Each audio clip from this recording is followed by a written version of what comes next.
How to remove a search bar in Shopify. So the first step is to go to online store, and then you're gonna have to click on customize. Now the next step is to simply select the search bar, and then what you're gonna have to do next is simply disable it.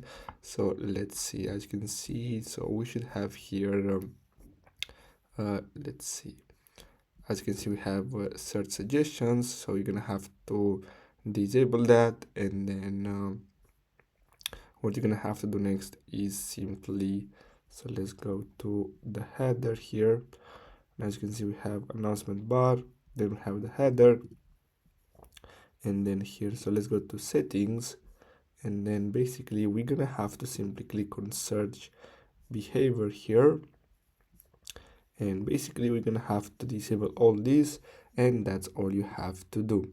So guys, I really hope you found this video helpful. Thanks for watching.